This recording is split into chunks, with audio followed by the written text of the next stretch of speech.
Chile, 1996, May 29th. The married couple, Miguel and Jacqueline Vivanco, had their third child, a girl named Valeria. The older children were named Daniela and Michelangelo. The family had an average income. The main income to the house brought the father, earning in the transportation company. The mother, however, focused on the household and the upbringing of children. Valerie grew up, like many of her peers, without special riches and luxury. From an early age, she was characterized by courage and care for the people around her. In 2014, her family broke up. Father and mother were already frankly fed up with each other and filed for divorce, but with all their children retained warm relations. But it was the youngest daughter who felt the greatest affection. Increased desire to help others, coupled with innate courage, became the basis for choosing a specialty. And after graduating from high school, Valeria entered the Academy of Investigators. She received a diploma from this institution in 2016, and already in 2017 she got a job in the capital's Homicide Investigation Bureau. She adored her work and gave herself to it completely, never refused to serve at any time of the day. For her character, courage, and dedication, the girl earned the respect of colleagues. For the successful solving of several cases, she was even given awards. For example, July 21, 2020, saving a jewelry store from robbery, elimination of 2 dangerous criminals, a diplomatic mission to Madrid, supporting the logistics of voting. This became the basis for constituent operations in Chile.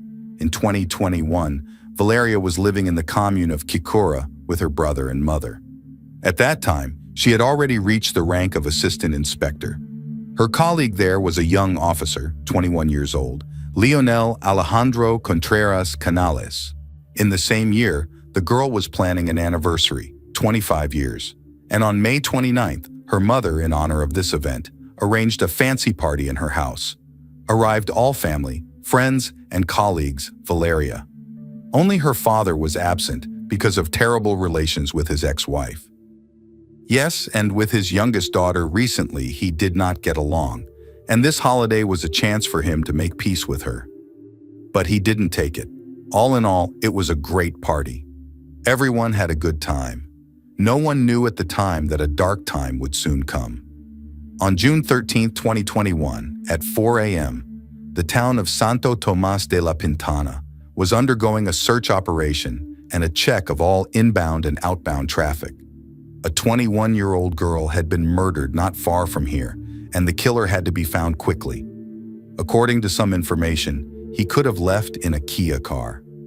And the group, which included Valeria, Deputy Commissioner Felipe Gallardo Araya, Assistant Inspector Maria Ura, and Detective Leonel Canales, calculated the movement of the criminal. The path of his car was skillfully blocked by Felipe Araya in a patrol car. Valeria and Leonel got out of the car at that moment, already holding loaded pistols, but immediately a shot rang out, and it was Valeria who was hit by the bullet. All this happened in front of many witnesses. The girl was urgently assisted, taken to the hospital Padre Hurtado. Doctors carried out the necessary resuscitation, but all attempts were in vain, and 2 hours later, Valeria died. Colleagues reported the tragedy to her family. They came to the hospital, thinking that she was still alive. But the darkest news was a real blow to them. Many gawkers, police and reporters formed on the street where the shooting took place. The murder of Valeria Vivanco quickly made the news. Soon the scene was cordoned off and all outsiders were asked to leave. The site was secured by Carabinieri and then by representatives of the department where Valeria worked. Evidence and the circumstances of her death were examined. Later, the head of the National Police, Jorge Sanchez, said the following on TV. Vivanco was shot by criminals trying to flee the scene. Police officers gave chase and apprehended the villains, Miguel Calabrano, 19 years old, and his accomplice, 17 years old. The identity of the second was withheld from the media because citizens under 18 years of age had the right to defense. The murder of Valeria Vivanco caused a public outcry, and many people felt the grief. Her father publicly called for the punishment of those responsible. President Sebastián Piñera even spoke out on a federal channel. A brave girl was doing her duty and was cowardly murdered. The authorities will do everything possible to ensure that justice is served. The day of the memorial service arrived. The event was held at the ward where Vivanco worked. She was conducted with all honors. Leonel Canales carried the coffin with the body, along with his colleagues from the office to the hearse and then to the cemetery. The procession moved from the police station. The departing hearse was applauded by all the people gathered in the street. The farewell ceremony was attended by high-ranking guests. Minister of the Interior, Rodrigo Delgado, his deputy Juan Francisco Gali, the head of the Homicide Department, Hector Espinoza, the president of the country. A 3-day mourning period was declared at the precinct where Vivanco worked, and at the academy where she studied. Hector Espinoza presented the parents of the heroine with a Chilean flag. They hung it at home near a photo of their dead daughter. Valeria's death shocked everyone and prompted a case of her murder. The 2 guys in custody were being processed. They were tried in June 2021. At the meeting, Valeria's colleagues reported that they worked that morning secretly, and for this reason the girl was not wearing a bulletproof vest, and she was driving a car without police logos. The perpetrators, in an attempt to escape, deliberately shot at Vivanco. After the hearing, the main defendants were placed under arrest for 6 months, the expected period of the investigation. For the police, it was obvious. Here were the defendants, they were in custody, the case could be closed. But this was only on the surface. In August 2021, 3 investigators were unexpectedly fired. They might have been involved in the death of their colleague. On August 2nd, at the invitation of the district attorney, Valeria's parents came to his office.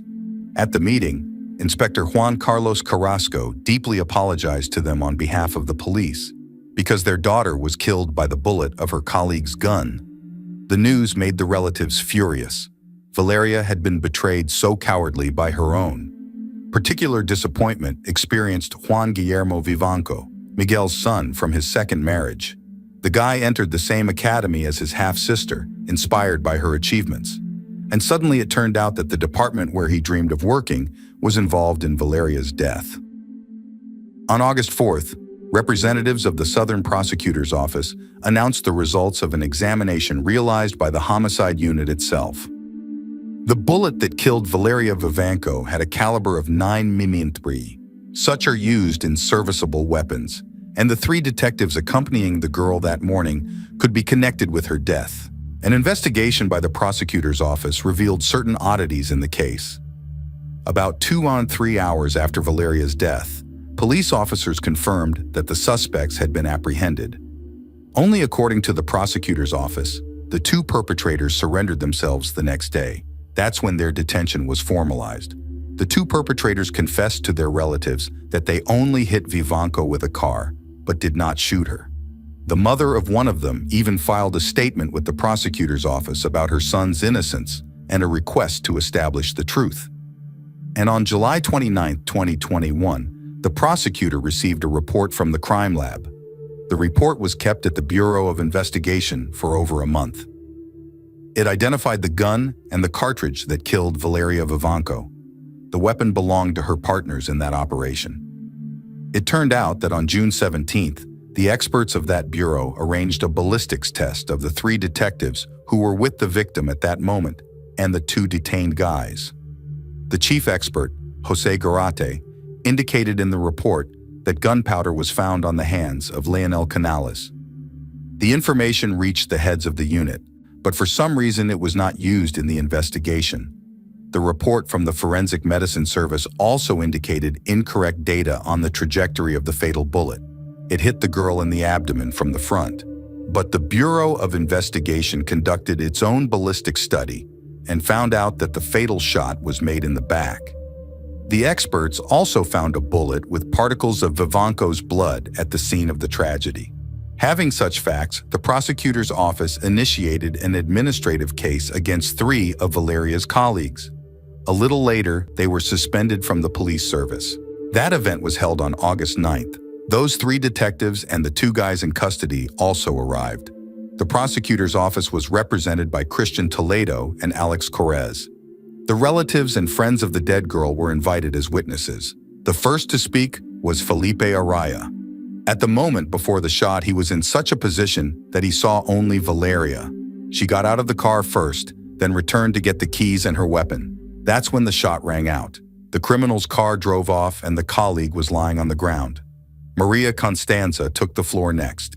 The entire group got out of the patrol car. Maria herself reached the corner and in this episode heard the shot, turned around, and saw Canales running up to the lying Vivanco. Lionel himself also spoke out.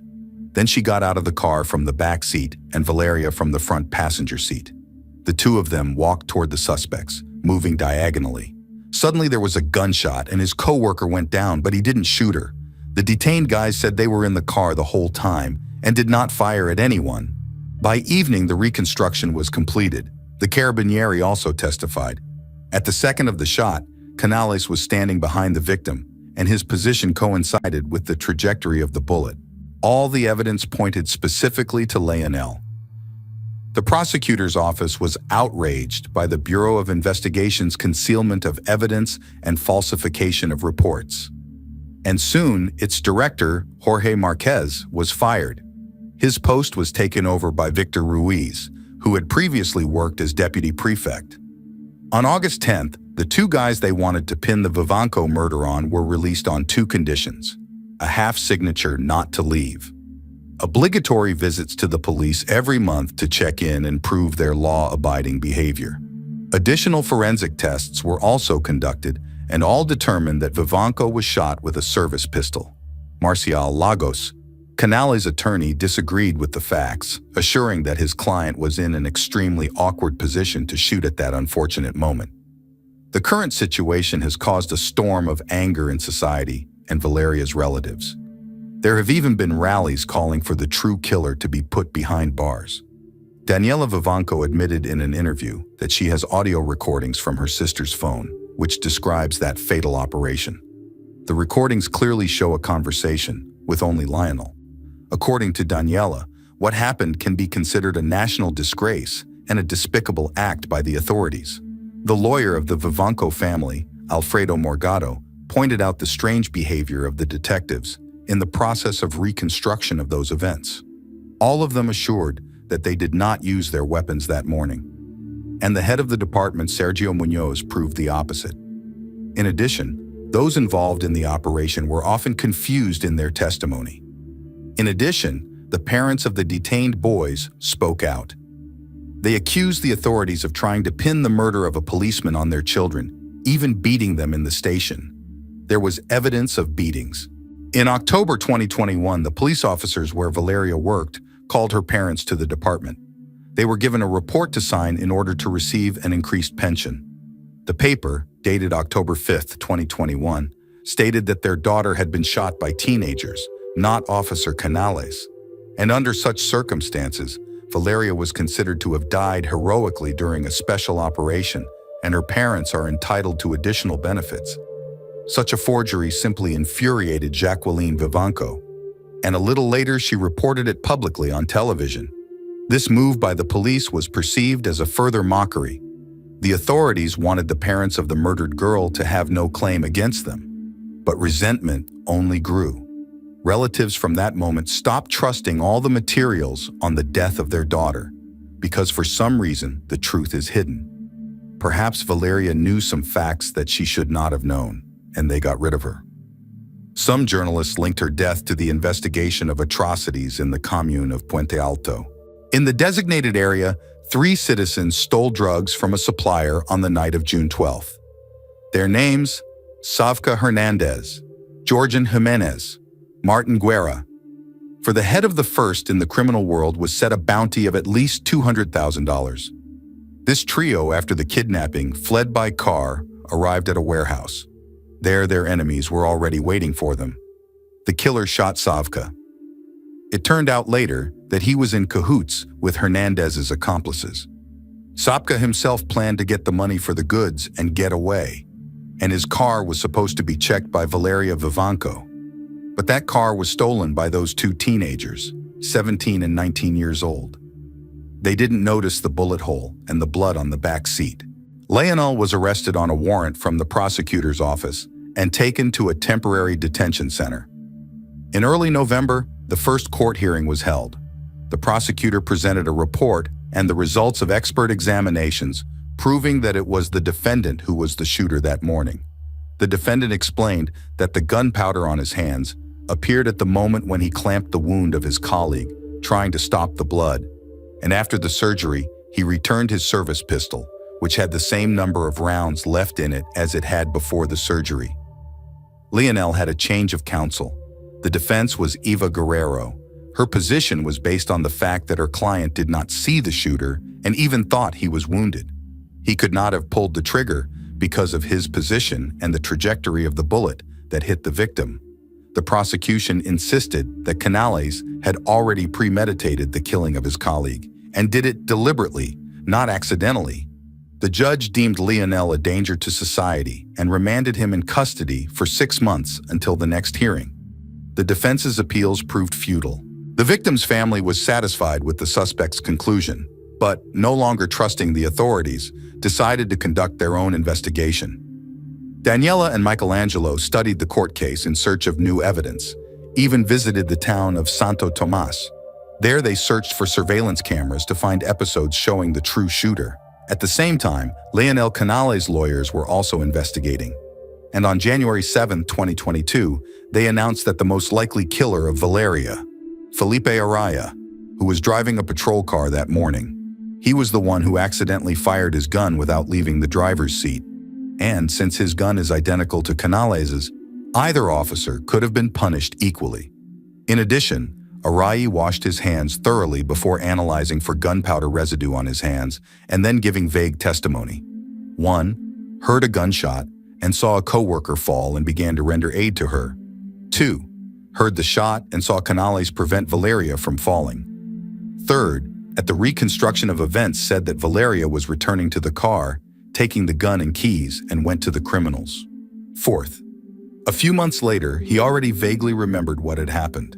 The lawyer also emphasized that Araya's nickname is Crazy Shooter because he shoots immediately at every opportunity. This version could have called into question the entire investigative work of the prosecutor's office.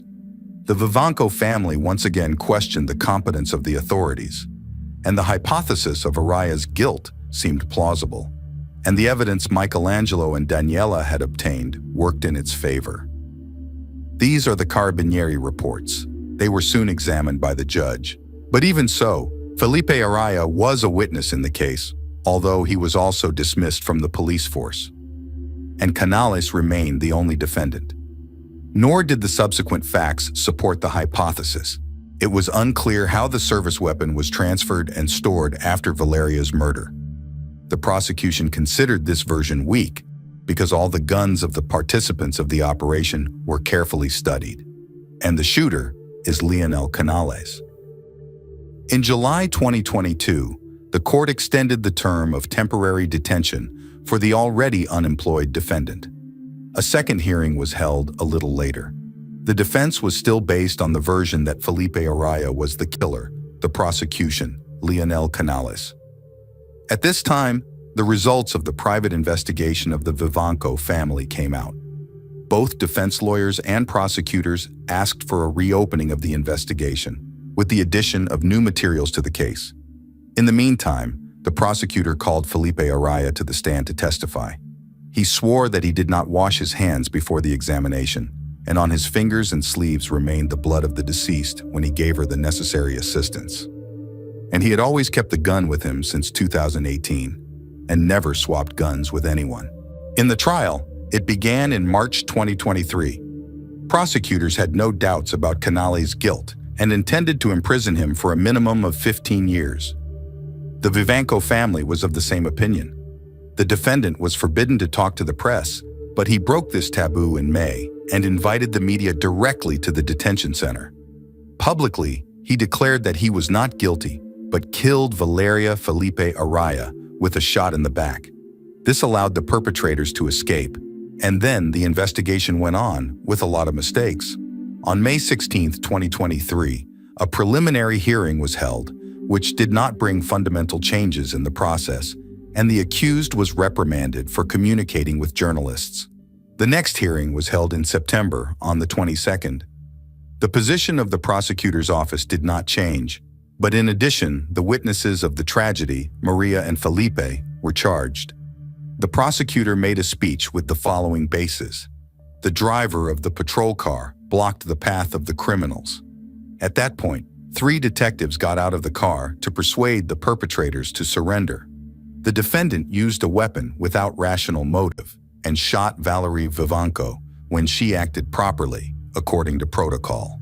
All mitigating factors cited by the defense are ignored. The defendant broke the taboo of silence for the sake of creating additional hype around his person. The lawyers intended to get the acquittal of the client on one foundation. The prosecution has no clear evidence that it was Canales who was the shooter, because the service weapons of the employees are the same, and the gunpowder on his hands appeared accidentally while assisting the victim. The court studied the arguments of both sides in detail, and on November 17th, announced the decision. The defendant was guilty of manslaughter. Vivanco's family felt some relief after the verdict, but were thoroughly exhausted after 2.5 years of intense investigation and frustration with the police. Valeria's family had hoped for a stiffer sentence and thought it was wrong that a police officer was getting so few years in prison for killing a coworker. In addition, Canales knew how the parole system worked and could have been out in 9 to 10 years. On November 29, 2023, the defendant's sentence of 12 years in prison was announced. The prosecution insisted on 15, while the defense asked for 10 years. The judge ignored both sides, explaining that he took into account the period that Canales was in custody during the investigation. That's 2 years. Lionel was also banned from holding any public office after his release.